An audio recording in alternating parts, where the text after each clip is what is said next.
It's hotting up at the Chess Candidates Tournament in Toronto, Canada, on and off the board. Off the board because Alireza's been stomping around like an elephant in his big old-fashioned shoes, disturbing the crowd, right? So they all had to turn up in slippers. And it doesn't just stop there. The arbiters have said if the players start turning up in noisy clothes, we'll be moving to gowns, a kind of dressing gown thing. If they've got any kind of noisy, swishy hair, then hairbands will be implemented. Noisy breathing, a snorkel system will have to go in place, right? Any loud blinking, goggles are coming next. The players on red alert in terms of dress sense. And then just to add insult to injury for Alireza, having been disturbed by the arbiter, his father can't even access the venue. Poor Hamid Reza here, kicked out unceremoniously for not wearing his slippers. He forgot to bring them down.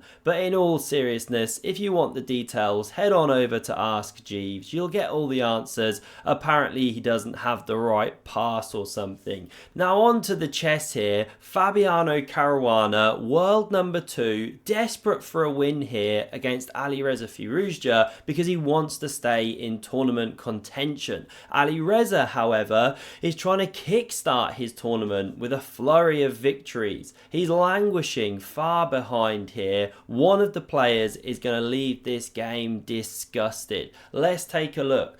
So e4 from Fabi. We get a fighting Sicilian. Go on, Alireza, love it. Now we get knight f3, d6, an open Sicilian, knight recaptures, knight develops, pawn attacked, defended. That's the extent of quality commentary you get on Epic Chess. And now a6, the move of Miguel Najdorf taking away b5.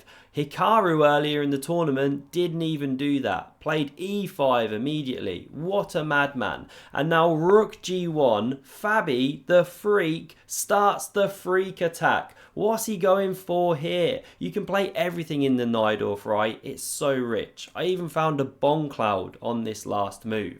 Now Alireza goes h5, clamps on g4. He knows that Fabi wasn't preparing to fianchetto the rook. We get bishop c4, scything down the diagonal, and already a rich, new, unexplored position, right? And what pawn structure do you set up? e6 looks so natural. Create one of the hardest words in chess, the Scheveningen pawn structure, right? But Alireza goes g6, sets up some connect 3 over there, and Fabi now exploits the weakened g5 square, taking on f6, a positional threat. Pawn recaptures and d5 dominated. So bishop g7 prepares to recapture if needed. Queen d2, and now Alireza. Watch this. He cannot stop playing with his lady, right? You shouldn't do it so early in the game. He brings it out to a5. He needs to start getting his bits out sooner, as we can see over there. We get castles queenside.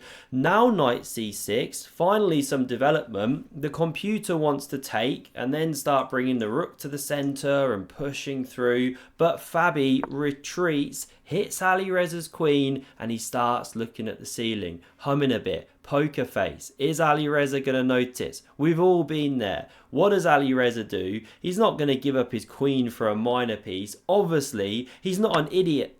What the? He takes on g5. Yes, I did rehearse that. Now, after queen recaptures, we see the point revealed. Bishop h6 comes. You're winning that queen back. The game is just crazy already. Fabi supports it. We've got this weird tension now, and I'm drawing on the board the top engine moves. The Silicon Overlord sees all, and so the minute bishop e6 is played, it has a freak out, as you can see. Not quite a heart attack, but on your way there. The diet's slipping. Why is this one not good? Well, you can take. Shatter the pawns, but the follow-up move, not easy to spot. You know, if you want to pause, have a think, how would you play? Go for it. Very deep idea. The move to play is e5. Looks impossible. Now, if you take, you leave yourself with these triple pawns, known as the Irish pawns, right? That's positionally awful. Knight c5 coming soon.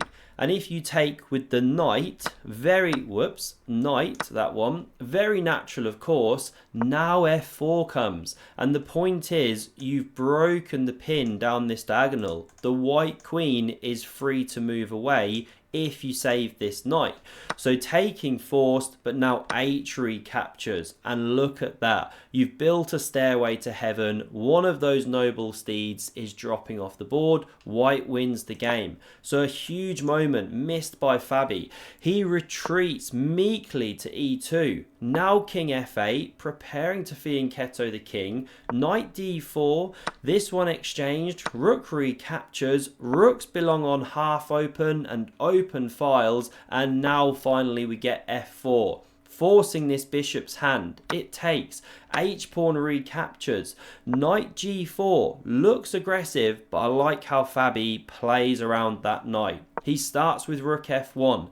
f5 could be on the cards. So bishop d7 and king d2. He's slowly but surely taking away these knight hops. Sure, you can come here, but then where are you headed? So bishop c6 played, eyeing key squares. Don't go bishop f3, walk into knight h2, hitting these two. So Fabi goes knight d5, not forced. He could have played slow there with some b3, a4 stuff. He's offering a change of pawn structure, and boy does it change now, because Alireza plays the pawn push, f5 here, the game exploding once more. Now my instant first thought here, which the engine supports, I must be on my way to Super GM, is takes on f5. And I like this move because after pawn recaptures, you keep this knight on g4 boxed out of the game, right? This pawn here taking away the retreat squares and everything like that. But Fabi, desperate to shout en passant in his best French accent, stands up in the middle of the hall, bellows it, gets a round of applause from the balcony, arbiters freaking, it all has to be shut down, slippers back on, and now after knight recaptures, yes, he had his moment in the spotlight, but he's let the knight back out of the box. c4, Maroczy bind set up, king g7 played, and it's such a weird move. You could have just gone king f7, but it's classic Alireza. It's like Fabi's getting low on the clock, let's make the game nuts. Try and catch him in some tactics, because he gives this pawn, forking two pieces. What is he playing at? Well, he's unleashed this knight. The bishop's eye is now opened. So he lands this counter check here. Classic Zwischenzug. He whispers it to Fabi, of course. King d1 back, and now knight g3. Another fork, another rook hit. You take me, I take you. We tickle each other. So rook e1 played by Fabi. He doesn't want to go for that. Now knight f5 back. Two pieces hit. So Fabi takes here. Pawn recaptures, and there's all sorts going on. Fabi's on the d6 pawn. Alireza's on the g2 pawn, but it is technically immune. If you take immediately, rook g1, you win a bishop, pin to the king. But Fabi, long story short, doing well, because look at Firouzja's weak pawns. He's got 4 pawn islands compared to Fabi's 2, if you think about how they're connected. So we get bishop d3 played. You could have taken here first, right? But not done. This rook defends that f pawn. Now we get rook takes on d6. Rook f6, a really important move, or an invasion was coming, and it gets nasty. c5 supports the rook, also opens the eyes of the bishop, you know, very natural positional move.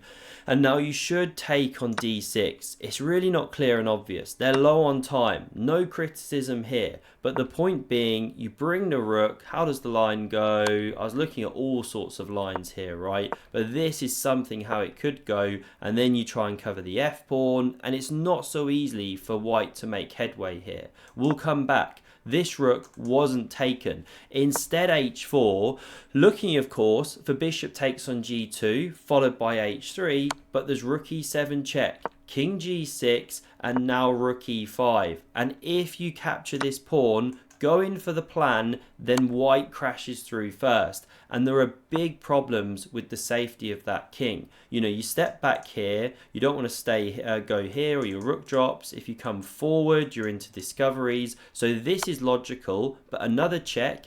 This is the line, and the rook sidesteps, and you're threatening all sorts of nasty mates and winning the unprotected rook and everything like that. So there's no time for pawn h3. You have to take off. But then this one is too fast, too dangerous, faster than black's, without showing you every single line.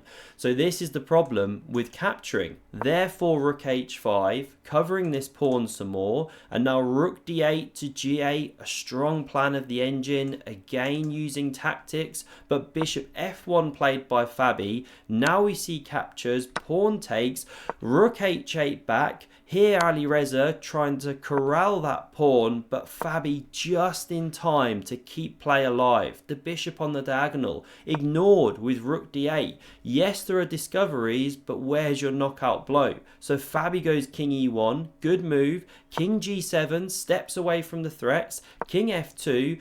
A5 now played, and it's a sign of the times. Alireza in a bind, struggling for moves. A3 from Fabi. B5 lashing out. The bishop retreats. F pawn hit. Covered. Not covered, sorry. Rook hit on e6. Never easy to remember all the moves. Now we get this check.